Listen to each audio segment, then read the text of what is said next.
Welcome, friends, to the How-To Heretic. I'm Uncle Mark. I'm Uncle Dan. And I'm Uncle Doug. And this is your user's guide to life on the outside. That's right. Leaving religion is the first step into a larger, better world. But it can also be a scary world. Things work differently now. Never fear. That's why we're here. We're your audio uncles. And with help from good friends and experts in all sorts of fields, we're going to share the stories and seek the knowledge to build a great life. After all, you only get one that we know of, so you better make the most of it.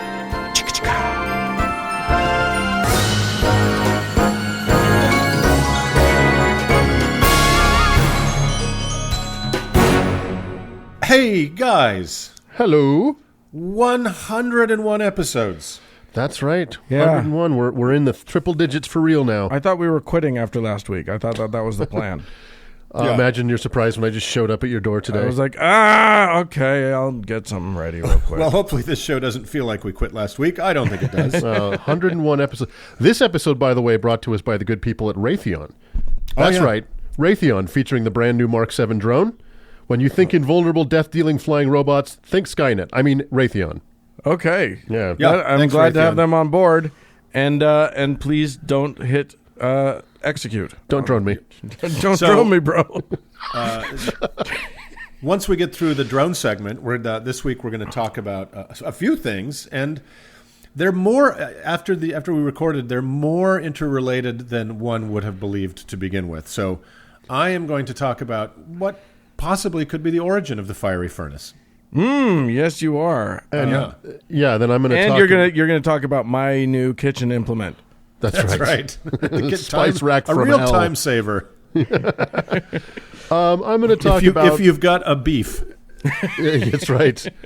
I'm going to talk about just a very sad story and why religion makes everything shitty. Yeah, you are. And I am going to continue telling the story that I used to think was the best story in the Bible, only because it had my name in it. Until we read it, and then we read it, and it turns out maybe I was wrong. It turns out there are no best stories in the Bible. So, so come along, come and worship other gods with us, and let's just have a real hootenanny.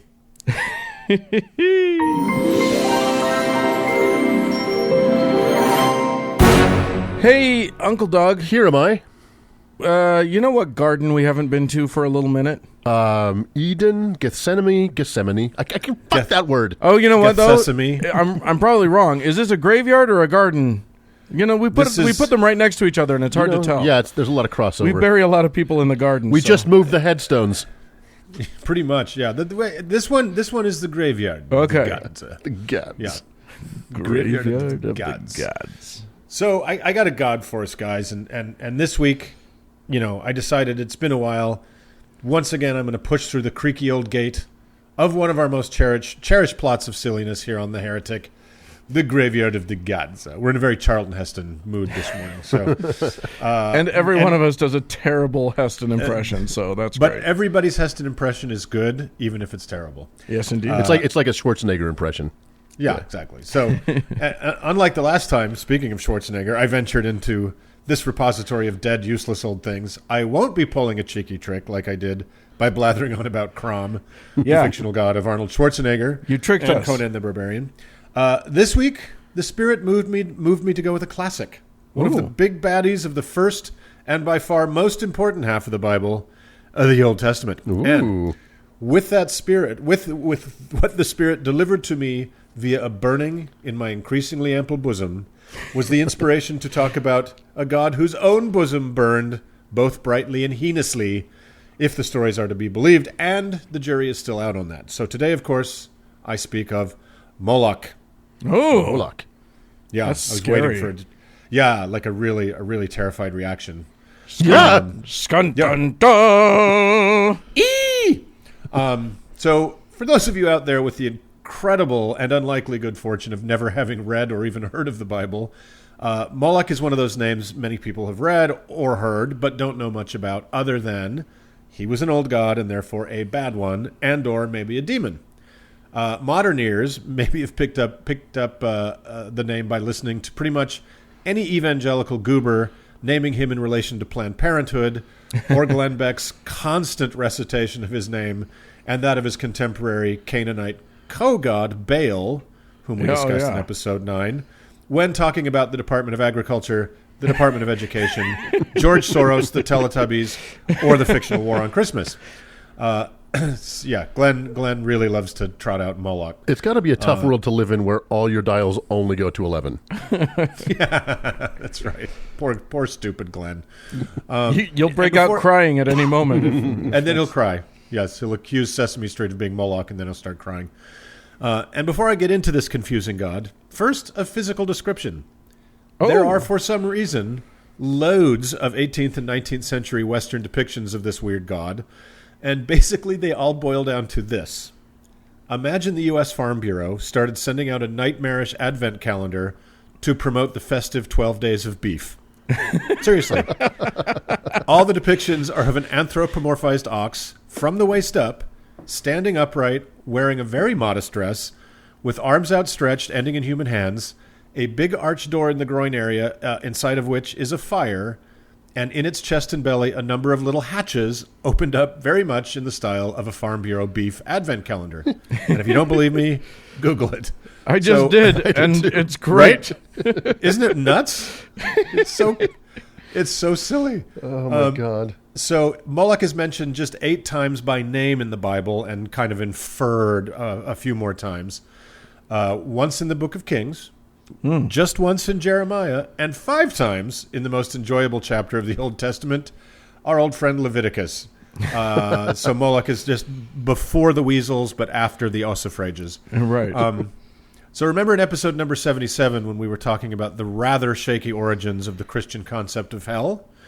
And one of the actual places that led to that contrived notion of a fiery forever for anyone who doesn't go to your neighborhood church, that place being Gehenna. And as we discussed in that episode, Gehenna, which is now a very lovely bit of parkland in Jerusalem where people take picnics, became the combination garbage dump and disposal site for the deceased indigent population of the greater Jerusalem metro area. And so it was a nightmarish, smoldering stink pile overrun with stray dogs feeding on garbage and human flesh. But the reason it was like you do. You got to have a place to put all that shit. Not unlike West Valley here in our fire fair.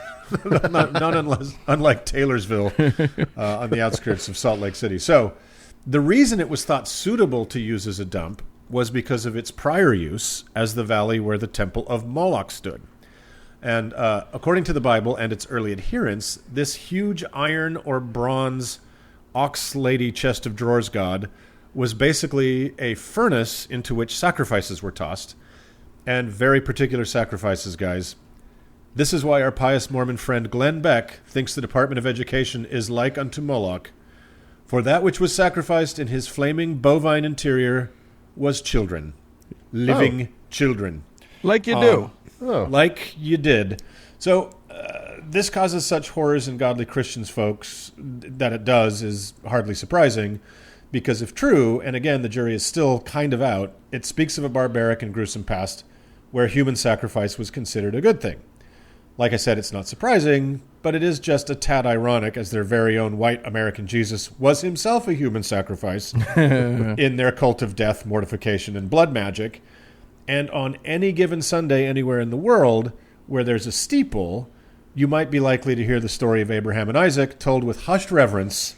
The story of the father of the 3 great religions was so fucking down to human sacrifice his own son, he didn't even bother to ask God if he heard him correctly. Yeah, but sure. that was the great psych out. That wasn't that wasn't an actual human sacrifice. That was like a big old psych, and then it was a near miss. It was a great joke. It was genuinely a good trick, though. Let's be honest. But sure, boo, ancient Canaanites and their primitive sacrificial rites. Right. Big caveat for this whole story. Although the Bible says, Moloch was a big cow-shaped furnace that babies were thrown into wholesale by people who hated Jesus, who wasn't born yet. There is a ton of disagreement about pretty much everything surrounding Moloch, including the nature and frequency of human sacrifice, his origins, and even his name, which is weird because, as we all know, the Bible is the inerrant, unchanging, totally coherent Word of God. Shut up. So the name Moloch itself might just be a misuse of Melech, which simply means king, which was a term that was commonly tacked onto the front of the names of most of the Canaanite gods. So Moloch is likely a conflation of more than one god or idea, and a little more uncomfortably for our good Christian friends, whatever Moloch was, sitting as he did within a literal stone's throw from the walls of Jerusalem, he was most likely just another of the dizzying profusion of Israelite gods that their one true God kept getting so very fucking mad about. Right. As we've explored exhaustively on this podcast, right? And not for nothing, kept acknowledging. Like, it's not like he was just, like, the God of Israel was not just mad that they were worshiping these gods. He kept saying, stop it, those guys are not as good as me. Like, he acknowledged that they were real. Yep. He just didn't. He just didn't like them very much. Yeah, exactly. He knew that they existed in the same way he existed, right? And that was what made him so mad. Like, if they were just statues, why would he give a fuck? Right. So many other scholars believe the cult of Moloch was actually an Israelite cult of human sacrifice to Yahweh, known these days as simply God. Yeah. So one line of disagreement is whether or not there were high numbers of actual sacrifices. One is certainly too many, but the Bible, the biblical descriptions and Christians have taken on that it was just a slaughterhouse with a conveyor belt. I don't know. I will say this: you say one is too many, but I've been to Disneyland, and every now and then there are a couple that you could throw in there, and it'd be all right. Oh, go to a Costco on a Saturday. It's trust me. There's a few kids that we could let Moloch have if we needed to. Yeah, I'll pull my Moloch around on a trailer. And we'll just get it right there, so. Your Moloch mobile. So, yeah, it's like the mobile spay neuter clinic, right?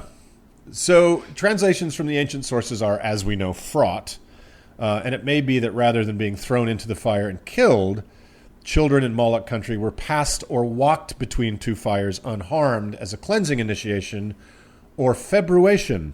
Yes, that's a real word, meaning a cleansing ceremony or act. And yes, that is where the word February comes from. It was the Roman rituals of purification called februa that typically were held on the 15th of that month that inspired the name. So the more you know. Wow. So februations aside.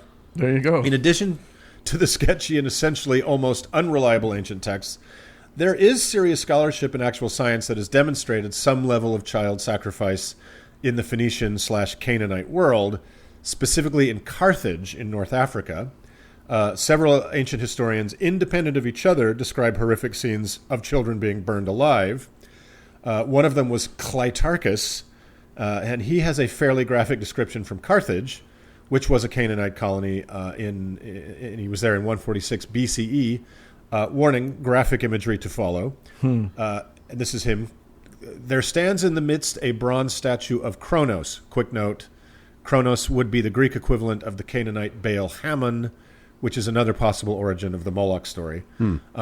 Its hands extended over a bronze brazier, the flames of which engulf the child. When the flames fall upon the body, the limbs contract and the open mouth seems almost to be laughing until contracted body slips quietly into the brazier. Thus is that the, quote, grin is known as sardonic laughter, since they die laughing. And for those wondering what the fuck sardonic laughter is, it is a doozy.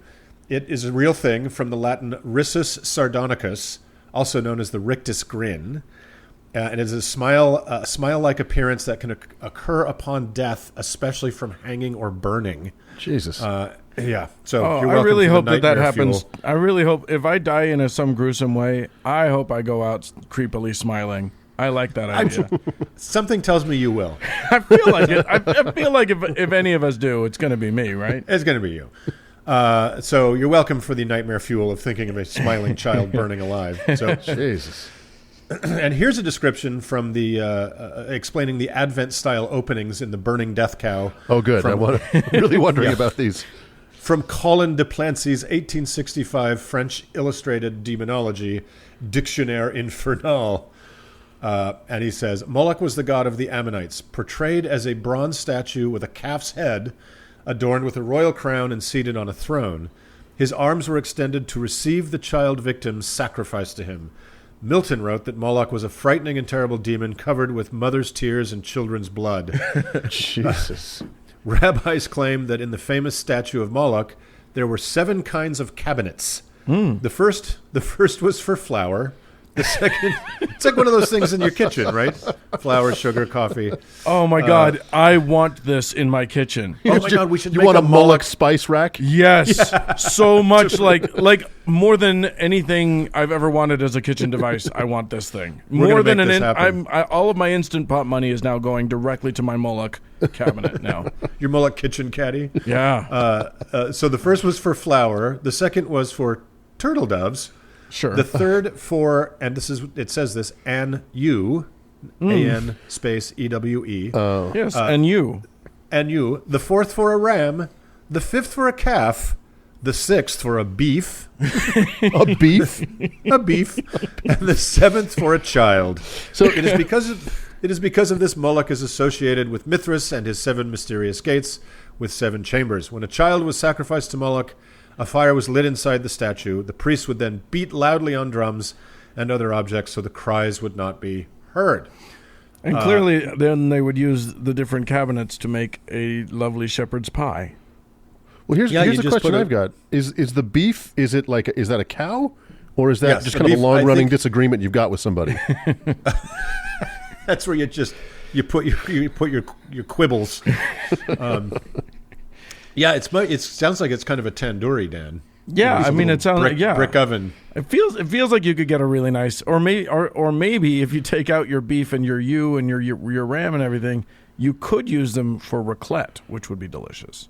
Yeah, it sounds delicious. So archaeological digs in Carthage support a fairly high number of child sacrifices, since numerous children's bones have been found mixed in with animal bones in pits. The historian Diodorus Siculus, that's the real name. Is he related to Speed stick? Yeah, I couldn't come up with the word. Never Pope mind. Simplicius. Anyway, he describes a gruesome scenario in Carthage where the nobles had developed a workaround for having to sacrifice their own precious little ones, which was buying or just stealing poor children to burn alive. After they were the way defeated, to do it. I mean, seriously, like, have we learned nothing? After they were defeated by the Greek general Agathocles, they decided that they had displeased Kronos or Baal Haman or Moloch or whoever the fuck. So in a fever of religious repentance and piety, they killed 300 of their own highborn children in a single fugue of insanity. So whoever or whatever Moloch was, cowman god, Canaanite Israelite, or just a big iron furnace, it's good he's dead. And even though the Bible really has no clear idea who or what Moloch was, the idea of a god like this is once again proof that nobody should take seriously the morals of the stories of people who were apt to believe in shit like this seriously, right? So Yeah. it was a fucking horrible time, haunted by no end of horrible ideas, human sacrifice being just one of them. And I think it is depressing that, to this day, human sacrifice is still celebrated by far too many people wearing crucifixes around their nexus. Nexus? around their Lexus. Who maybe ought to think a little bit more about the origins of the stories they're prepared to kill or die for. So Right. let us bid farewell, guys, to the ghastly iron cow cupboard Moloch, and stick his rusty, murderous ass back under the ground forever and ever, in the name of Jesus Christ, amen. So they would put. I'm sorry, I'm just kind of trying to wrap my head around this. In these seven cabinets, they would put live animals, 5 live animals, a little baby, and some flour. Yes, And some flour. And they'd light this on That's- fire and kill all of them at once. Well, it's like the Wicker Man, right? It's Yeah. It seems efficient, is what it seems. It's are you? Yeah, it's like a convenience thing. It's like a shampoo conditioner combination. I mean, think of the technological advancement this represented, right? This was a multi-platform pan-sacrifice delivery right. machine. It's I a just- one-stop right. sacrifice. I can see right. how you might get an ewe in it, but I want to know how they got the beef in. A beef. A beef. I don't know. Anyway. I don't know. It was a simpler time, guys. So, Ugh, but gruesome. Well, thank God it's over. Yeah. yes, thanks for that. We'll all have nightmares now. Let's move on. Bye, Moloch.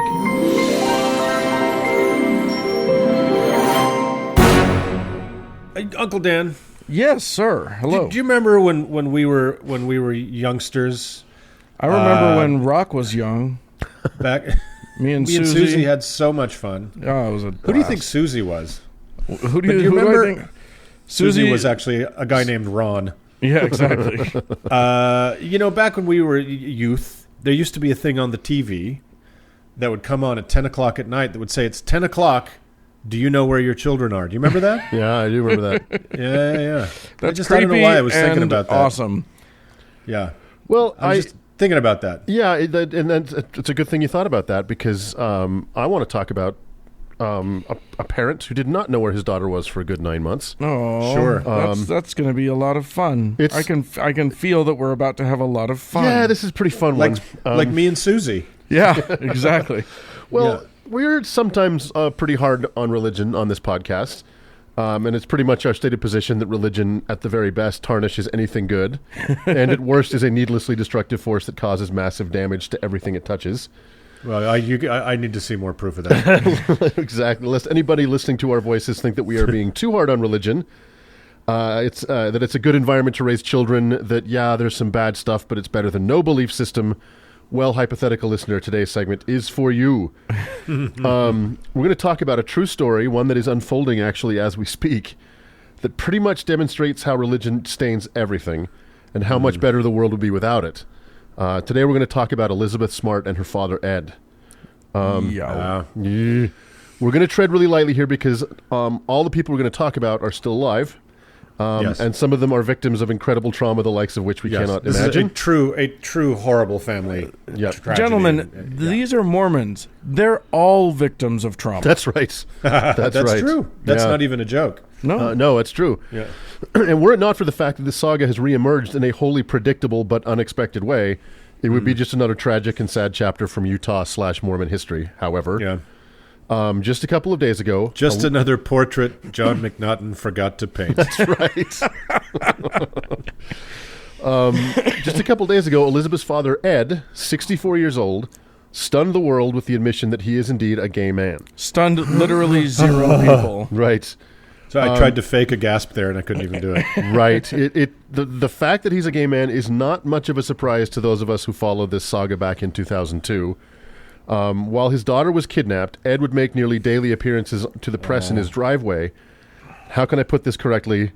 Well, he really seemed gay, right? Yeah. So, Basically, it was like Corky Sinclair Yes, giving very much so. press conferences about a kidnapping. yeah, And then mentioning Seriously. that he buys all of his wife's clothes. that's right. Yeah, and so it's not a surprise to find out that our suspicions were correct. What was surprising is that he himself admitted it. He was not caught in flagrante in some airport restroom or some blackmail scheme.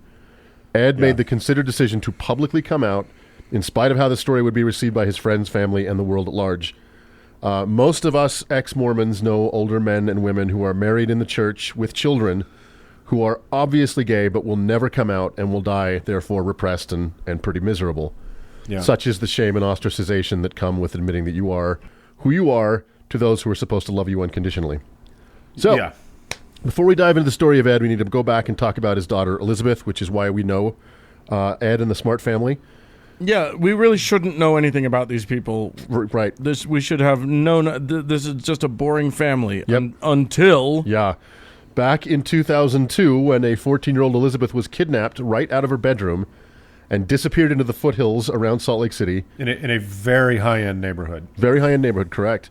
And this is a pretty touchy subject, so most of the source material I'm using is from Elizabeth Smart herself, in the form of her book, My Story, pardon me, and the surprisingly good A&E movie, I Am Elizabeth Smart, which actually starred Skeet Ulrich as Mitchell, who we'll talk about, and Deidre Lovejoy from The Wire as Barzee, and an incredible actress named Alana Bowden as Elizabeth Smart. Wait, Skeet Ulrich played the manual? Yeah. Really? Yeah. And Wow, then the interesting. whole thing is narrated by Elizabeth Smart herself, so we'll talk a little bit about it. Yeah. I'm going to try and avoid any inappropriate speculation, but there are some gaps that can only be filled with speculation, so we'll just tread as lightly as we feel we need to. Okay. Yeah. So the kidnapping made national news. It didn't hurt that she was white, but also the very idea that a child could be the victim of a kidnapping in their own room next to her sleeping sister while her parents are downstairs watching TV is the stuff of nightmares. So I'm just going to jump ahead real quick and tell everybody that 9 months later, she was found alive and at least physically fairly healthy. Yeah, that was unfucking believable. I almost drove off the road when I heard it. I couldn't believe it. Yeah. I had CNN on, I was cleaning the house, and I had CNN on the TV, and I've never seen this happen on CNN before or since. Like in the oldie-timey news times, a hand came from off-screen with a piece of paper and handed it to Wolf Blitzer. Wow. Who read Elizabeth Smart has been found alive and well in Salt Lake City. I was like, what? Well, I mean, we were all shocked because we all knew for a fact that girl was dead. Like, of course. Nationally, less than 2% of long-term kidnapping victims are ever found alive. Yeah. So, yeah. All right, so before we talk about Elizabeth, we need to go back a little bit further and talk about one Brian David Mitchell, a.k.a. Emmanuel, Elizabeth's kidnapper, captor, and rapist. Mitchell was born in Salt Lake in 1953 to a Mormon household with an abusive and very strange father. His life was marked by failed marriages, way too many children, accusations of physical and sexual abuse by some of his wives and children, and drug and alcohol abuse. He, at one point, even kidnapped 2 of his kids for a short period when he lost custody. So let's just say he had a type and a pattern. Here's a fun tidbit. One of his stepchildren from the second marriage told her mother that Mitchell had sexually abused her for 4 years. Instead of alerting authorities, she told her LDS leadership, who advised her to forget about it. So, could have been stopped. Yeah. So, upon divorcing his second wife, he immediately married Wanda Barzee, who was divorced herself with 6 children. Oh, my God. Yeah, right? And just to be clear, Barzee is not a victim in this story. In fact, Smart would go on to say that she was even crueler and more evil than Mitchell. So, the couple threw themselves into the Mormon church. Mitchell, as Uncle Mark brought this up one time in the past episode, Mitchell was actually played Satan in the endowment ceremony in the Salt Lake Temple, which is God, that's right. I had forgotten that. Oh my God! And for just a tiny bit of background on that, it's kind of like a little bit of a passion play you do as a kind of ritual in the Mormon Church. There's an actor who plays God and Jesus and Satan, and But it's kind of like a high honor to be allowed to do this. It's a bit of a big deal. And he was apparently his portrayal was so unnerving, he was fired. Apparently a general authority saw it and was like, get that guy out of here. Right? Yeah, when you're playing Satan and everybody's like, that's too crazy, that's too creepy. Maybe somebody watch that guy a little extra close. Apparently he would like writhe on the floor like a snake. Yeah, man. Yeah, you went too far. You went a little too far. For Mormons, that's like 22 Did you guys ever give him money? Yeah, we'll talk about that. Yeah, absolutely. Yeah. And it's really a missed opportunity in the Mormon Church that there's not an award show for the actors that play in the temple ceremonies. The anti-Nephi Lehi Awards or something like that. The Mormies. The Mormies. It's a little Moroni statue. Yeah. Leonis. So by the 1990s, Mitchell had changed his name to Emmanuel and separated from the Mormon Church. He grew out his beard and claimed that he was a prophet. Barzee renamed herself, let me get this wrong, Hevzibah, which apparently means God adorneth. And the two began wearing long white robes. And this is, as Uncle Mark said, this is where we come into the story. Because everyone in Salt Lake City at that time knew these two. Yeah, everybody saw these people. They were everywhere. And they were all over downtown. They stood out like crazy. They're very, very strange. And I gave him money on one occasion. I never gave him money. But, I mean, they looked like, it was like, you know, you just thought they were Hare Krishnas or something. Something like that. He looked like an Old Testament prophet, and that the only reason I gave him money was because he put a little showbiz into it. Right. I'm like, okay, you got a costume. That's good. Here's a quarter. And what's so crazy about what's about to happen is that the two most widely recognizable faces in all of Utah were together in this period of time, and no one would recognize them. It's very strange. Yeah, super weird. Now, Ed, now being a confirmed closeted homosexual, had a habit of hiring homeless men to do odd jobs around their quite nice house. So I'm not going to speculate whether his repressed sexual impulses inform that habit or not, but in any case, one of these homeless men he hired was one Brian David Mitchell. Mitchell worked on the roof of their house for a single day, but it was enough to get eyes on young Elizabeth and get the lay of the land. He apparently spoke to Elizabeth and her younger sister for at least a moment or two, a fact that will come into play a little bit later on. So, early on June 5th, 2002, Mitchell cut through the screen of Elizabeth's bedroom window and entered the room. Elizabeth was asleep next to her little sister, and Mitchell woke her up by holding a knife to her neck and a hand over her mouth. He told her not to scream or he would kill her and her family. Her sister did wake up during this, but was so terrified that she didn't get out of bed. She was paralyzed by fear for a couple hours after the fact. The very, very critical and crucial hours. Yeah. So Mitchell took Elizabeth into the foothills around Salt Lake, where he had made camp with Barzee. They immediately forced her to put on a robe, and Mitchell performed some kind of marriage ceremony, at which point he raped her. This may have happened even before her parents knew she was missing. In the film, this rape is depicted graphically and unflinchingly, and then it cuts immediately to Elizabeth herself looking directly into the camera. It's intense. Whoa. And this was an A&E. This wasn't like, right? A&E, this was on basic cable. That's really interesting. Yeah. Mitchell would go on to rape her every single day of her 9-month captivity, sometimes multiple times. The fact that she survived and is an outspoken and honest advocate for victims' rights about this, she's a truly remarkable person, honestly. Yeah.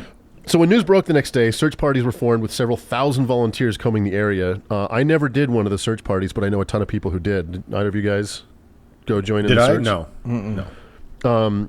Elizabeth says she heard the search parties calling her name on several occasions. She was so close.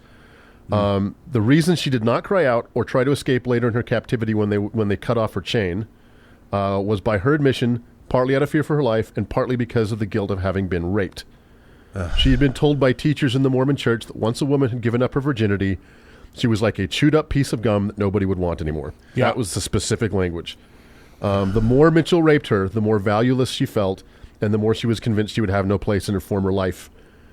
Mitchell also forced her to drink and take drugs, which also played into her feelings of guilt and alienation. Yeah. Good stuff. Yeah, it's kind of amazing. She was very clearly part of a... the cult that we were all raised in taught her that, until that she had value until she was in any way besmirched, and then fuck it. Yeah, you've used it up. Yeah, and by the way, I heard an interview with Elizabeth Smart where yes, she got that shit in church like all of us did, but she specifically said she got it from a teacher in her public school. Yeah. Jesus. That a teacher at Salt Lake City's East High School, and I don't know who that teacher was, fucking said that to her in public school. Jesus. Well, but but let's be clear that teacher was likely also Mormon. Oh, 100%. Yeah. I mean, almost 100% likely. Yes, exactly. Yeah. So the full details of her captivity are a little long to cover here, but there are some incredible moments that are worth mentioning. On a couple of occasions, she came so close to being exposed and saved that it's heartbreaking. Mitchell forced her to wear a veil and at one point took her and Barzee to the Salt Lake Public Library to research routes to California. Someone, alarmed by the sight of this kook with two veiled women, called the police, and an officer actually spoke to them. Mitchell claimed that his religion forbade his women from removing their veils or speaking in public, and because this is Utah, and because of the fact that wackadoo polygamous cults are a dime a dozen, and due to the fact that buried in the DNA of all men in Utah is the notion that women are actually property, the cop let them go. Yep. So, another crazy moment that blew everyone away once it was exposed was their appearance at a local party house called China Blue. This is like a rundown house near downtown Salt Lake City that hosted drug-fueled ragers. I've been to a party there. Oh, yeah. Once upon a time. Mitchell and Barzee took Elizabeth to a party there where Elizabeth was even photographed. The person taking the photo was only gawking at freaks, and it wasn't until after she was found that it came out. Wow. Wasn't it also a Halloween party? Might have been. I think that was part of it, is that everybody was in costume, I think, and so nobody thought too much of it. China Blue is no place for any 14-year-old girl. For a 14-year-old Mormon girl, it must have been as terrifying as the alternative, right? Yeah. In Mormonism, a person who has a glass of port at Christmas is exactly equal to Walter White. Yeah, it's basically that. Yeah. Yeah, and so if she had just simply lifted her veil and screamed out, she would have been rescued. But to her adolescent Mormon brain, the people smoking weed were just as evil as the man raping her. So she didn't cry out, and no one recognized them. That's a good point. Like, she would have. Somebody there would have. They would have done something, for sure. Yeah. Her face was so in the news. If she had said the words, "I am Elizabeth Smart," quietly to herself, the guy she was with would have been tackled instantly. Right. Yeah. So and her picture was on every telephone pole and storefront in town, right? It was national those news. Posters were still up everywhere. That's right. Yeah. After 3 months, Mitchell stopped chaining Elizabeth up at all. Such were the physical restraints, or the psychological restraints that he placed on her. He then dragged them to the California desert outside of San Diego, where Elizabeth and Barzee flirted with starvation while Mitchell sojourned into town to steal booze and keep himself nearly perpetually drunk. At one point, Mitchell broke into a church, got drunk on the sacramental wine, and got himself arrested. And in his week-long absence, Elizabeth and Barzee came awfully damn close to starving. Wow. Seriously close. So during the captivity, Ed and the family managed to keep Elizabeth in the news, which they thought correctly was the only hope they had of finding her. Yeah. Mostly they did this by Ed's aforementioned press conferences in his driveway. Finally, her sister managed to remember that the kidnapper's voice was that of a homeless guy that worked on their roof. The police were skeptical, but the family had a sketch done, and once it was publicized in the press, Mitchell's family recognized him. So now the police knew who the kidnapper was. Holy cow. Yeah, right? When it was a very strange thing. It was like 6 months later, the little sister's like, wait a minute, I remember who it was. That's so weird. Yeah. Yeah, memory's really fucking strange. Isn't it? Yeah. So, Well, and that's one of those things where it's like, I would be, if I'm a cop in that situation and I'm going off of like 6 months after and it's a little girl's memory. Yeah, you're and like, stuff, yeah, whatever. I'd be like, I mean, yeah. draw us a picture if you want to. Let's see what we can do. But like, I'm not holding out any hope on that. Exactly. Right. So, in the ninth month of her captivity, Mitchell and Barzee decided to head back to Utah, where on March 12th, 2003, police finally recognized them, and this part of her ordeal ended. Yeah. Wow. So, Mitchell initially tried to plead insanity due to his delusion that he was a prophet of God. I just love how Which religion helps out in this scenario. That seems legit, actually, Right. at this point. Like, I would almost buy that. And that decision about his competency delayed the sentencing until 2010. So it was almost 8 years later before he was actually tried. Wow. He was it finally that long? Yeah, it was that long. That's ridiculous. He was finally convicted of kidnapping and transporting a minor across state lines with intent to engage in sexual activity, which is now referred to as the full Epstein. He is serving a life sentence in Tucson, Arizona. Barzee pled guilty and was sentenced to 15 years in federal prison. Why is he in Arizona?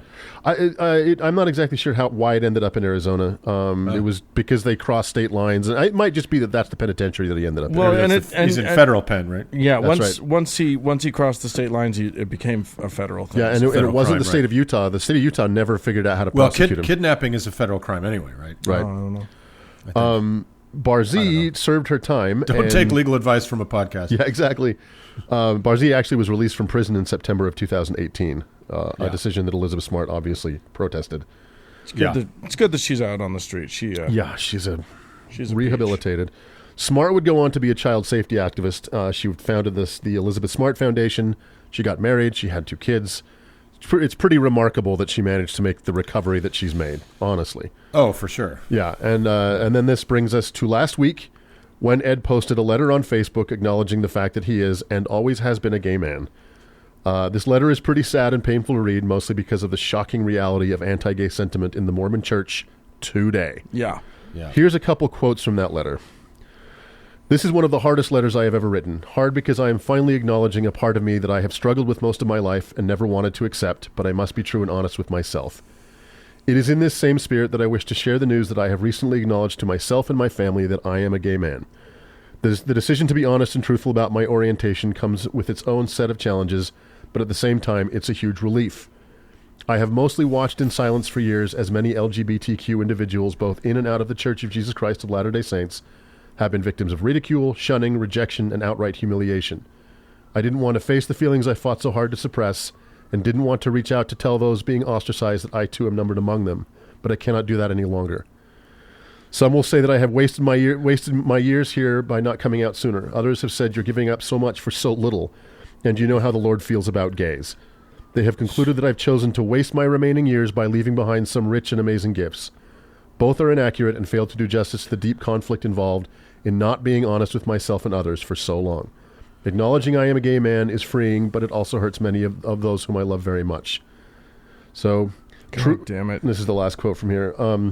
Yeah, that's it. That's basically, I won't keep reading. It's just really fucking sad. You know, he's 64 years old. He's been lying to himself the entire time. And that's 93 in gay years. So He's a yestergay. No, sorry. Yeah. You know, I'm kind of two minds of that. Like, I want to be as completely generous as I can possibly muster here and say, living some truth in your life is better than living none but so welcome, Ed, and I'm glad you finally have the courage or wherewithal to do this. But at the same time, dude, you were part of a fucking hate group that focused, so much derision and money on fighting against your brothers and sisters in the, under the rainbow. Mm-hmm. And you paid, you had a large income and you paid a lot of tithing towards that fight. So part of me is like, dude, go fuck yourself, right? But the other part is he is a victim of this traumatizing ideology. Yeah. I mean, he's the victim of gaslighting. It is an organization, self-hatred, shame, just the whole shebang. Yeah. Well, let's see. Truly, is there any part of this sad story that was made better by religion? Let's take an inventory. Right? No. Mitchell was clearly a mentally unwell, deranged man. So add to that the belief that God was talking to him and that women are in fact property. That fucking 14-year-old women is kind of acceptable behavior in this religion. Children is the word. Exactly. He may have been stopped much earlier were it not for religious leaders unwilling to confront abuse. Yeah. Barzee was clearly a cruel and abusive person, further deranged by her religious zealotry. Yep. No one can know the terror that Elizabeth felt during her captivity, but by her own admission, she did not flee, in part because now she wasn't a virgin.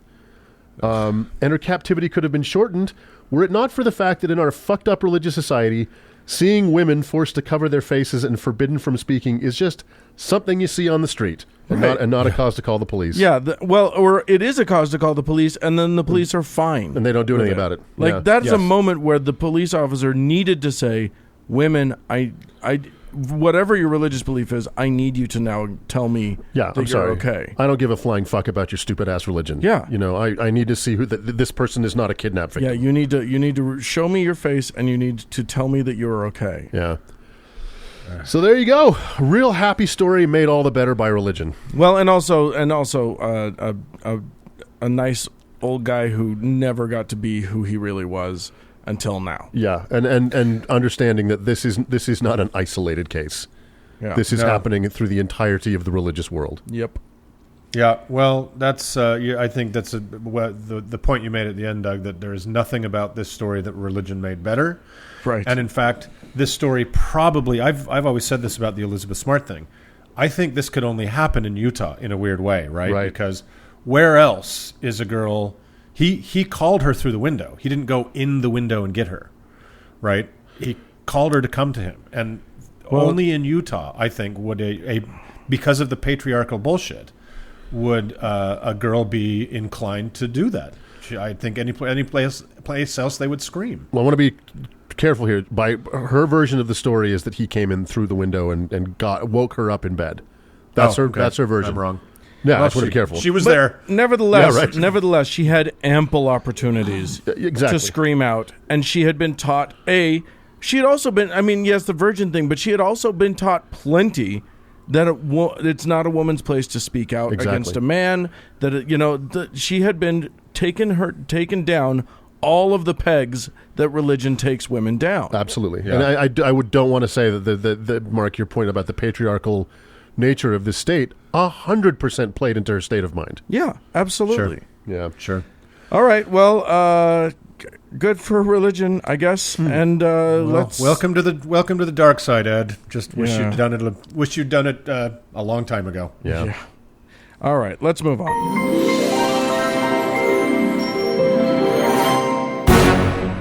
Hey, fellas. Hugh. We have some folks to thank.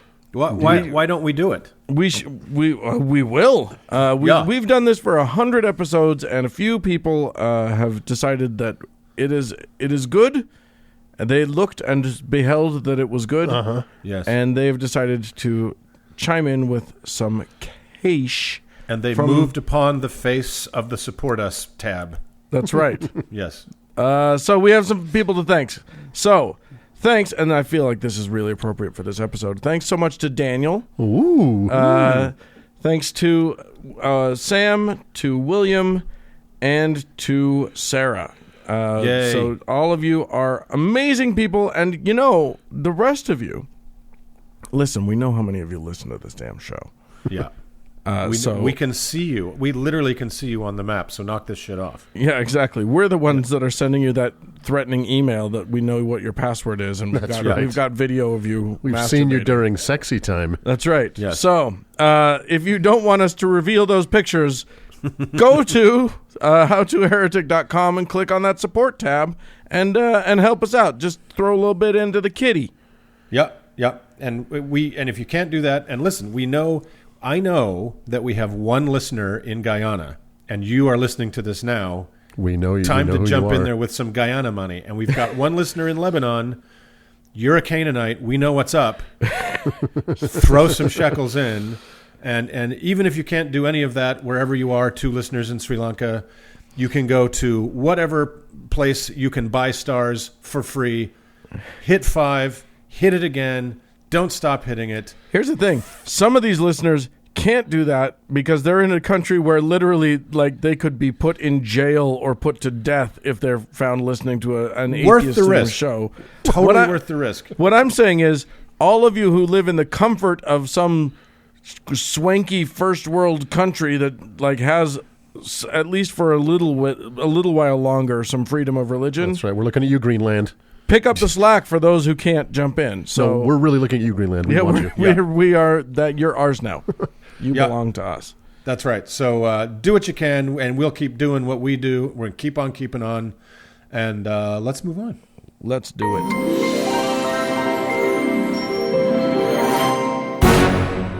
Uncle Mark. Yeah. Yep. It's kind of a truism in the film industry that sequels are never as good as the original. Well, is that a truism? You've got your Empire Strikes Backs. You've got your Blades 2. Yeah, I was going to say, anyone who says that has never seen Ernest Goes to Camp. Nor have they seen Staying Alive, which was the amazing sequel to Saturday Night Fever. Yeah. Is that true? Yeah. I don't know why I didn't know that. Yeah. All right, well, moving on. Yeah, well, it's just because I'm a Travolta fanatic. I mean, you guys know that. But so are you, Doug, because you went to see Battlefield Earth on opening day. I was the one. Yeah. That was you. That was a lonely theater. I was so excited and very stoned, and we got there early to make sure we could get in, and we were the only 2 people in the theater. You got there early. I was convinced this was going to be a big fucking deal, all right? I thought it was going to be a big deal. The box office take for that weekend was $16.50. It's my meager dollars. It's amazing. I love that. I actually love that movie. It's so fucking terrible. It's incredible. Speaking of sequels, yes. Uncle Dan has a sequel for us today. Aha! That's right, Yeah. because 2 weeks ago I did this the first part of the book of Daniel. And today is Daniel Destroys Christmas. That's right. The amazing holiday sequel. Daniel Part 2. Yeah. Revenge of Shadrach. The re-Danieling. Okay, so when we last left the book of Daniel, Shadrach, Meshach, and Abednego had just gotten out of a hot situation. Mm-hmm. And Nebuchadnezzar was so impressed by them that he said, quote, "Therefore I make a decree. Any people, nation, or language that speaks anything against the God of Shadrach, Meshach, and Abednego shall be torn limb from limb, and their houses laid in ruins, for there is no other God who is able to rescue this way." I just have a quick point. Yeah. Once you've been torn limb from limb, do you really care about your property anymore? Oh, yeah. You definitely do. Doesn't that just seem like insult to injury kind of needlessly? You're like, tear off my arms, but leave my house. What are you doing? Then we will kill your lawn. You know that Mike Pence has that injunction in bill form that he keeps trying to slip into Donald Trump's inbox and get signed. Yeah, exactly. I just feel like, how long... I mean, okay, this is the Bible, right? Where everyone has instant amnesia at all times. But when the king of the biggest country in the universe says that, it feels like there's no need for the rest of the Bible. We're done. You know what I mean? Yeah.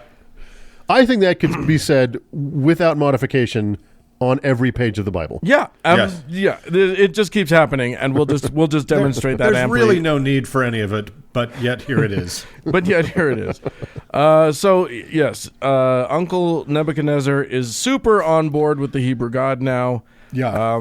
Does he convert? And we stop short of that. Okay. But definitely you're not allowed to say anything bad about this God. Scene missing. Yeah. And Shadrach, Meshach, and Abednego are bound for fame and glory forever, right? JK, we don't even know them. We don't even know them by their Hebrew names anymore. If they were going to be famous, we'd know them as Hananiah, Mishael, and Azariah. Don't at me about those pronunciations. We know that because the rest of the book we'll keep saying things like, then the king went to Belteshazzar, who was Daniel. So we know that Daniel gets to keep his Hebrew name, and they just have to keep clarifying. Anyway, now we get to the part of the book that I had never heard before, which is Nebuchadnezzar's second dream. It's a dumb dream, but the outcome is special. Point of order, all dreams are dumb, but yes. Well, and biblical dreams double that. Nebi dreamt that there was a tree that grew so tall it could be seen from everywhere on this great flat earth of ours, and it had a lot of branches and a lot of fruit and provided a lot of shade, blah, blah, blah. It's boring. But the upshot is that a voice comes and says, let the tree be cut down and a stump remain. And then it says, and I'm confused by this too, let him be wet with the dew of heaven. Who him? The tree? The stump? Which him are we talking about here? And there hasn't been a him in the dream yet. What is the dew of heaven? Fuck you. That's what it is. Probably got a category. You're probably in Pornhub. really close to that. Yeah, exactly. I think it's rain, but whatever. It's heaven dew. Anyway, here's a quote. Let his portion. This is about that him that we don't know who he is. Let his portion be with the beasts in the grass of the earth. Let his mind be changed from a man's, and let a beast's mind be given to him, and let 7 periods of time pass over him. So this is when Nebuchadnezzar went out into the fields and lived as a beast, right? Yeah, I mean, there was a period where he thank lived you like for. I was telling the story, but you can go ahead and take over if you want to. Should I just go from here? Fight! Just go ahead if you want to. I mean, I wrote a bunch of stuff out and stuff. You guys have no idea how often we fight about the Bible. All right, Cody, fix all that. So Daniel, whose name was Belteshazzar, is called in, and he repeats the whole dream. Thanks, Bible. And then interprets it, though he's nervous about it, and with good reason, because what he has to say is that what he has to say to the most powerful king in the world is this: you, powerful king, are the tree. You're so big, you're the king of everything, but God wants you to know that he's in charge, and you're the only king of everything. You're only the king of everything because he lets you be that. So he's going to make you leave all the people, and you're going to have to live in a field like an animal and eat grass and get rained on for 7 periods of time, however much that is. And then... Could a period of time be a second? It could be. So you've got to live in the grass for 7 seconds. But it's not, because we know, because I'll tell you something later. Anyway, then you can come back and your kingdom will be waiting for you. Apparently this does not piss off the king so much that he has Daniel killed. That's a theme. And then a year passes... And so there you go. It literally happens. Nebuchadnezzar is walking on the roof of his palace, literally telling himself what an amazingly huge kingdom he had, and it was all because he himself was so big and awesome. And then God was like, "Ha, not so fast!" And boom. Here's a quote. He was driven from among men and ate grass like an ox, and his body was wet with the dew of heaven till his hair grew as long as eagle's feathers, and his nails were like bird's claws. Okay, scratch. What happened? Yeah. Like, he was king. Mighty king. He's the king, and then somehow, and we don't have any explanation for this. Oh, my God. He was driven from among men and just was a cow for a 7 whatever. He basically was caused to go insane. is the idea, and then he lived like an animal out in the field. Yeah. So the kingdom just kind of carried on without him? Is that... Guess so. I mean, we're seeing this play out live in front of us now, right? At some point, you're just like, yeah, he's fucking insane. Well, I mean, here's the thing. The mail still has to get delivered, right? We know who one of his right-hand men was, and that is this Hebrew dude, Daniel, which, let's just say that there are a few parts of this story that cause me to reflect on what Daniel might have been doing at any given moment of the story. Anyway, the kingdom's fine when he gets back. And here's a weird thing. Oh, and also I did want to mention, I feel like if there really was a God, this kind of humbling of despotic leaders would be a really great thing to introduce back into the repertoire. I'm just saying. Right about now. Right about now. Yeah. That would be awesome. But Donald Trump would swallow his tongue if he had to eat grass. I mean, great. Fantastic. I don't see a downside to any of this. Anyway. He's out on the grass 3 times a week. That's true. So he comes back, and they're just like, okay, welcome back, King. That is correct, sir. This is a strange country. Yeah.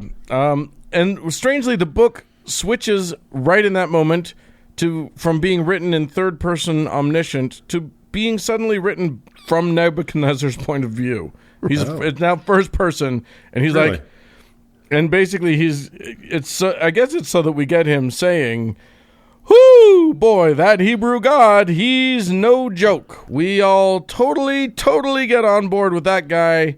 I mean, I know I am 100% in that dude's camp now, so yep.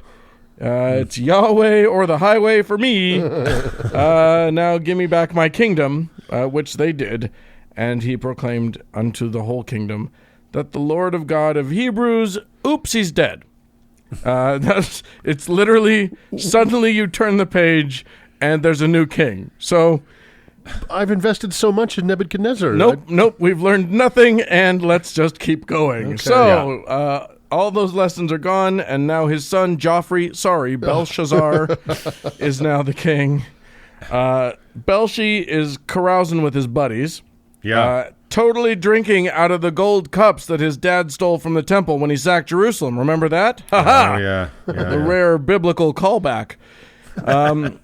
When suddenly, they're all carousing, and then a hand appears and writes some shit on a wall. Side note, I wanted to mention I watched an entire awful animated YouTube video of the story of Daniel. Oh, God. Oh, my God, it was so bad. I guess because I'm a masochist now, and I don't know what... but when this part came, I got excited because I wanted to see how they did the hand. Yeah. Because the Bible actually says something about, like, the fingers of a man's hand appear. Like, what appears is fingers, and not just a finger, but, like, fingers of a hand. Anyway, I think that's super creepy and fun. They just balked on it and just words just appeared on a wall. Right. I was really? Like, you sons of bitches. That's the thing about all of these Bible stories. This book is supposed to be inerrant and perfect. Yeah. And the most religious people take huge liberties when they put it onto film. Oh, yeah. Right, to make it work. And what's hilarious is it's animation. You can do anything. Right. You can do anything you want. Yes. Although these animators clearly cannot do anything. They cannot do much. Okay, great. So the fingers write some words that nobody knows and scares the bejesus out of the king. So he orders all the royal smarty pantses to figure out what the holy Banksy was trying to say. And that's where the term the writing on the wall is on the wall comes from. That's right. That's right. But they have no fucking clue. So whoever figures it out is going to get a whole slew of amazing cash and prizes, is what the king says. So suddenly the queen pipes up. Wait, there's a queen? What queen? Is that his wife? His mother? No name, obviously. Anyway. Of course not. It's the Bible. Women don't get names. Right. So up she pops, Cersei, I'll call her, and says, "Hey, your dad knew a guy who could interpret dreams and explain riddles and solve Rubik's Cubes and shit, so go get him." So they do. Now, apparently enough time has passed that nobody remembers this guy, that the last king had declared in charge of all the wise men and everything. Right. But anyway, they go and they get Daniel, and in his usual politic way, he said, "Hey, your dad was so powerful, but he got cocky, so God made him eat grass. You're a little shit, worse than he was. Also, you're drinking out of God's cups, and he hates that. So, here's the words, and here's what they are, and here's what they mean. The words are inky dinky stinky do. JK. They are mene tekel parson, which I'm pretty sure is Aramaic for inky dinky stinky do, but I'm not positive. And here's what they mean. Mene, which is the one word that's repeated. Frankly, if you're writing words on a wall as a code, you don't need to repeat any of them. Yeah, but it's the same people who wrote the Bible, and all it does is repeat. Right. So Mene says, God has numbered the days of your reign and brought it to an end. Now, considering the fact that this one was written twice, it feels like you could just stop there. Like, Right. If that's part of the message, that's the whole message. So that one word means all of that. Yeah. Okay. But yes, I It's like aloha, right? It means so much. Or shalom. yeah. All I'm saying is, disembodied graffiti fingers, learn to build to a climax, please. Anyway, Tekel says you have been weighed on the scales and found wanting, and Perez, which what the fuck ever happened to parson? It literally changes in all of the no way. of the translations that I looked at. It changes from one word to another. Why? Anyway, Perez says your kingdom is divided and given to the Medes or the Medes and the Persians. So after hearing that his reign would be over and his kingdom split up and whatever, obviously King Belshazzar, in his rage, killed Daniel. Right. Psych! Nope. He just gave him all those cool cash and prizes, and then, as was promised, he died that night by murder, which is not at all discussed. So, cool. It says he was slain. It doesn't say that he died, in his sleep or whatever. It just says he was slain. Does not mention by whom. Does not mention why. And then Darius, the Median, took over as king. Yeah. So, and this is where we get to the only story from Daniel that you likely learned as a kid. Right. Darius decided to put 3 guys in charge of the kingdom, one of whom was Daniel, which doesn't make anything about the last story suspicious at all. Right? Right. There's nothing, he tells the guy he's going to die, he's killed the next day, and then suddenly he's in charge. Nothing wrong there. Right. No. The math checks out. Right, exactly. Daniel was definitely Darius's boy, and the other in-charge dudes were soups jealous, so they played a really, really, really good trick on him, which is that they got all the royal important people, your royal ambassadors, your prefects, your satraps, your advisors, governors, what have you, except Daniel, of course, because why would he need to be there? To go to the king and say, hey, sign a decree that anybody that prays or asks a favor of any god or any person who isn't you will get thrown into the lion's den. So to this, the king apparently agreed? Why the fuck would you want people praying to you? Like, this sounds terrible, but whatever. You know that Donald Trump signs that bill every day and Right. slips it into his outbox, hoping somehow it will just happen. Right. Well, someone puts it on in front of him. He signs it, and then they tell him it's done. Right. Ooh. My computer. I don't know if our listeners will hear that. I don't know that'll make it through. But my computer just made a very lovely sound. I didn't hear that, but I heard you. I heard something happened to you, and I enjoyed it. Yeah. Okay. Great. I'm glad. Yeah. So anyway, as we learned from Shadrach and friends, this particular round of Hebrews is super loyal to their God. Not always the case in the Bible, but this group, they're down with it. And even though he knew about the new rule, our Daniel was caught praying. And really, why not? He knew what happened to his 3 buddies. God had helped him out in undeniable ways multiple times. Right. I'd be pretty unafraid too. Like, fuck it. If you've seen your friends be thrown into a fiery furnace that was set to 11, you're okay.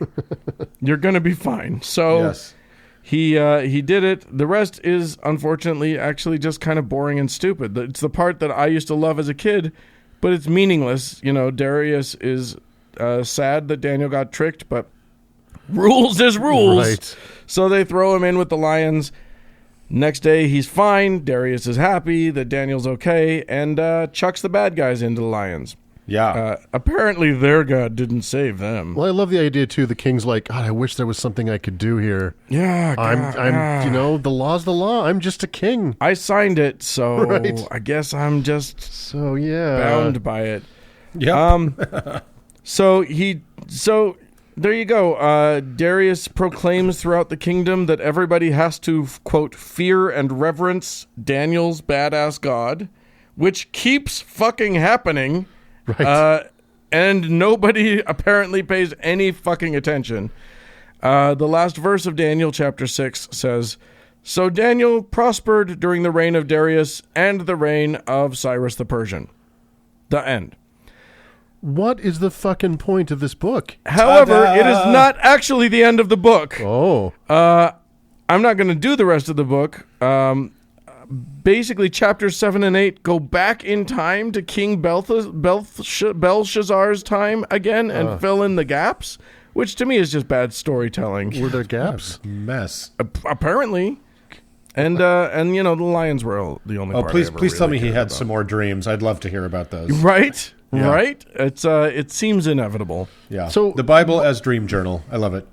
Yeah. I mean, okay, so he interprets the dreams. Nothing really comes of that. Shabadoo and Biggie Deek and Adsmack don't burn. Right. Then they're gone. Then they're never mentioned again. He interprets the other dream. He wanders in the field, comes back, and dies. Yeah. New Yeah. king, writing on the wall, dies. New king. New king, lion's den, over. Yeah. This is a great Pretty much. story. So good. So Yeah. good, you guys. But he doesn't get eaten by lions, so that's kind of cool. Yeah. And there we have it. That is the beginning of Uncle Dan always feeling a connection to lions. Really? Yeah, Is that I true? mean that, and the fact that I'm a Leo, and if I grow out my hair, I have. This can't be an accident, right? I have This a is the very universe. leonine nose, so I This feel is the like universe telling you something, Dan. it's got to be right. Yeah. There's nothing to get a lion's den. Meow.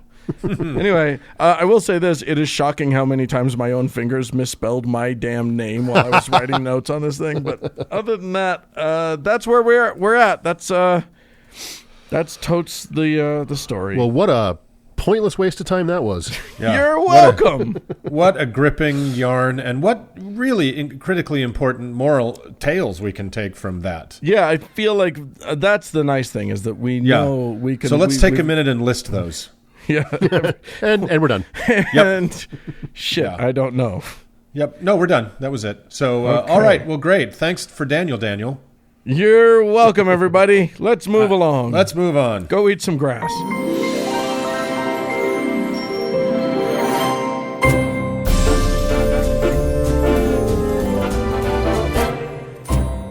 Well, friends, that is it for this week's show. Hey, if you've got a beef you're looking to do with something with, send us an email, howto@howtoheretic.com. Exactly right. And if you've got any kind of horrific demon-based kitchen equipment, please send us a picture on our voicemail at 903-88-HOW-TO, which is 903-884-6986.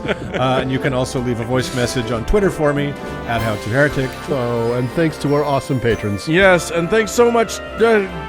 Mark's supposed to say this, but I'm going to just say thanks to Cody Layton for editing the show. 100 episodes, folks. And thank you, dear friends, for tuning in. This is Dan's Line. Bye, friends. Bye.